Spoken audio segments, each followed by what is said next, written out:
Hello, it's Eve. Welcome back to my channel. Today I'm going to be sharing with you my July art haul.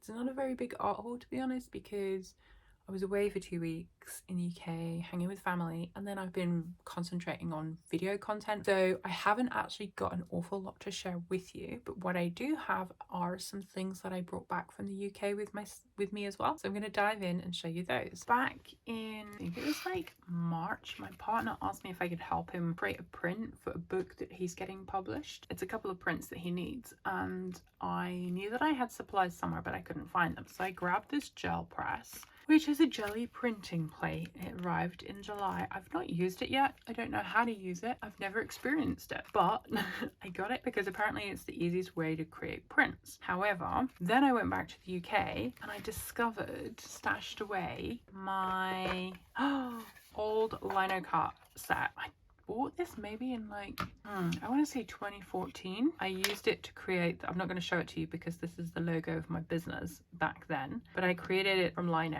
and I had printed it, and so I bought this kit, the schminky black ink, ivory black ink, and this handle, and then these little kind of like, I don't even know what you call them, the bladey thing. But I'd also bought these two beautiful Swiss made, I think they're called File, P-F-E-I-L, and these are two, I forget even the numbers, I'll put them in, oh here we go, look, I can see it, number 12 and a number 11.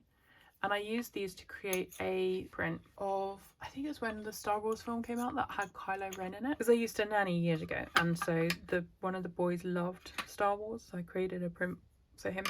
So I found this when I was back home, and I was like, oh brilliant, I'll bring that. And with that, I brought back some lino sheets that I had in here. So I've not used this stuff in years, so hopefully it still works. Then I was like, well, I also want to develop some print ideas for my fashion side of my business. So I got this lino print color set from Jackson's while I was in the UK. It has 5 colors, black, white, and then the 3 main primaries. So magenta, cyan, and permanent yellow. So I should be able to mix some stuff with that. Okay, I can't get it open.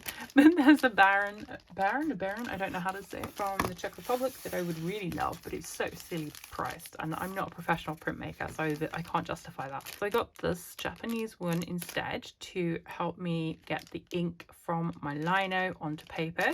And then I also bought I increased the collection of my Roman Schmoll watercolors, and I've recorded that separately, so I'll add that now. So I just wanted to quickly show you the Roman Schmolls I got that are new. So you already saw the selection here in a previous video, but I actually did come and get some more during an order for Jackson's. So this is part of the July haul. I got Cypress Burnt Umber Deep, Indigo Hue, Hansa Yellow Deep, Sap Green, and then these ones I could only get in the full pans again, so I'm hoping I can fit them in. This is Transparent Oxide Red, and this is a color I have, I think it's a Daniel Smith color, and I absolutely love it. It's one of my favorite colors. Then this one is Mars Red. Again, it's not dissimilar. You can see from the paper that it's just a little bit more reddish than the transparent red oxide. And then this one is Quin Gold Hue, because everyone loves a Quin Gold, right?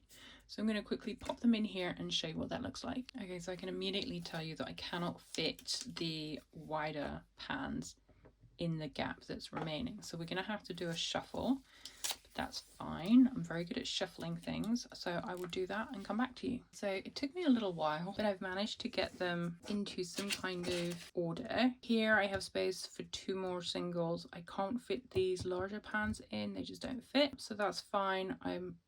If I'm back in the UK at any point in the future, I might have a look for a couple more, but that's my set. They do jiggle around a bit, but it's fine. I just won't, and they stay sticky because of the honey. I think they're made with honey.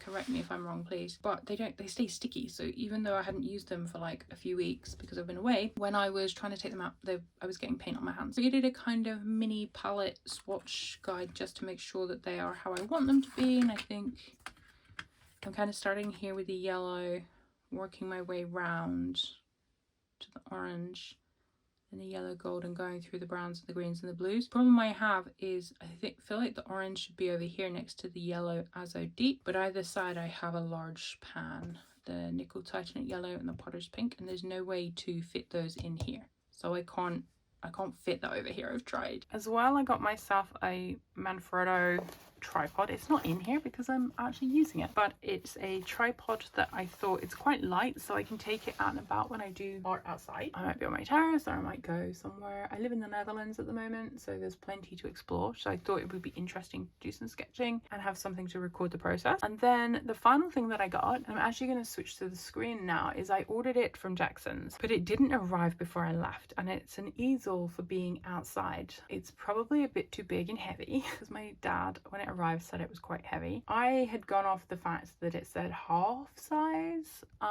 rather than classic full size, and I don't know anything about easels, so I ordered it because it was in my basket for ages as an option, and then they had a sale and it was considerably cheaper than its retail price or special price, and so I have that at my dad's, but I can't show it to you, so I'm showing you the screen here on Jackson's instead. So I completely forgot to film an outro for this video. Thank you so much for watching. I will leave you here with just a little bit of me scribbling some black ink, replicating the original piece of art that my partner had created, so that we can create a liner cut print from it. Thank you so much for watching. I'll see you in my next video. Take care. Bye.